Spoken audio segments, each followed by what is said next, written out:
Seperti apa pelaksanaan akikah yang syar'i? Apakah ada tuntunan untuk memutar bayi sambil bersalawat, lalu dipotong rambutnya sambil mengoleskan minyak wangi kepada para tamu undangan akikah? Inilah bumbu-bumbu nih. Banyak sekali bumbunya gitu kan. Akikah dalam Islam adalah hadis Bukhari. Kata Nabi SAW, tumpahkanlah darah untuknya, sembelih. Anak laki-laki 2 ekor kambing, anak perempuan 1 ekor kambing. Selesai. Itu pun tidak butuh, tidak harus dibuatkan acara. Gak usah buat acara.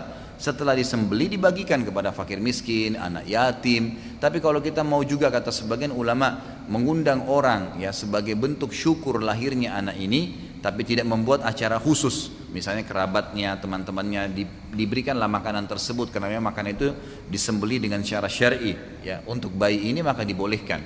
Kemudian memberikan nama yang terbaik di hari ketujuhnya. Ya, tentu paling afdal hari ketujuh, dan ini hadisnya hadis sahih. Kemudian juga membuang sisa tali pusar yang ada, kemudian mencukur rambutnya, memang ini sunnah Nabi SAW.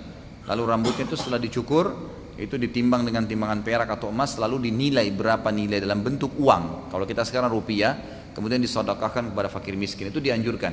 Tapi kalau bayinya digotong sana sini sambil baca salawat, nggak pernah ada sunnahnya ini. Ini di karang-karang saja ini, gitu kan? Juga termasuk mengoleskan minyak wangi kepada para tamu, ini juga tidak pernah ada disebutkan seperti itu. Yang ada adalah di zaman Nabi SAW, kayak tadi kasus Abdullah bin Zubair lahir, dibawa kepada Nabi SAW, lalu Nabi SAW mentahnik, lalu orang tuanya bawa pulang, disembelihkan nama, disembelihkan hewan, diberikan nama, sudah selesai. Tidak pernah ada riwayat menyebutkan para sahabat diundang khusus oleh Asma binti Abi Bakar dan suaminya Zubair bin Awam untuk memanggil kaum muslimin di Madinah. Dan belum pernah memang ada satupun riwayat yang menjelaskan para sahabat saling mengundang pada saat akikah anaknya ataupun khitanan tadi. Nggak ada sama sekali.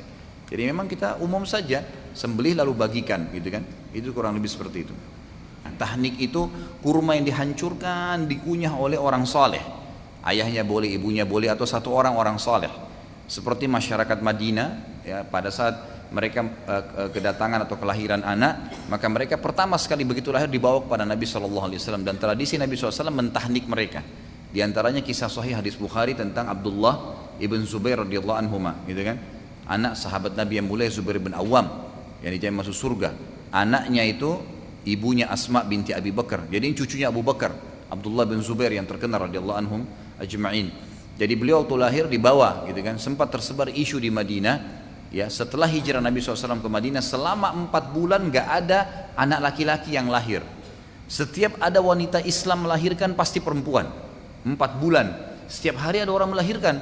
Tapi selama 4 bulan gak ada satupun anak laki-laki. Sampai orang Yahudi di Madinah sebarin berita isu bahwasanya kami telah menyihir orang Islam sehingga tidak ada keturunan laki-lakinya, gitu kan?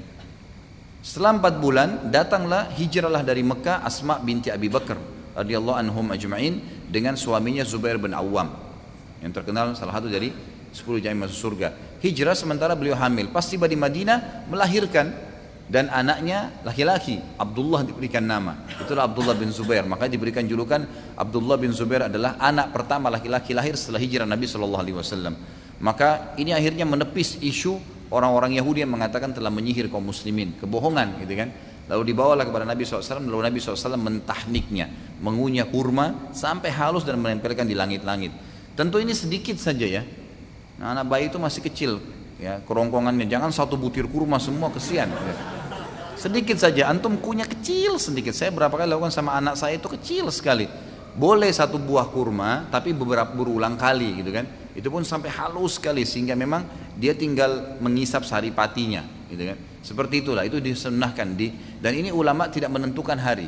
Yang jelas dianjurkan dari pertama lahir sampai beberapa hari ke depan gitu kan. Ada yang mengatakan sampai hari ke-7 karena hari ke-7 sudah masuk hari akikahnya ya, dipotongkan kambing. Ada yang mengatakan sampai sebulan, ada yang mengatakan tidak ada batas, dan Allah alam yang lebih kuat adalah tidak ada batas. Dan ini menandakan juga makan kurma adalah hal yang dianjurkan di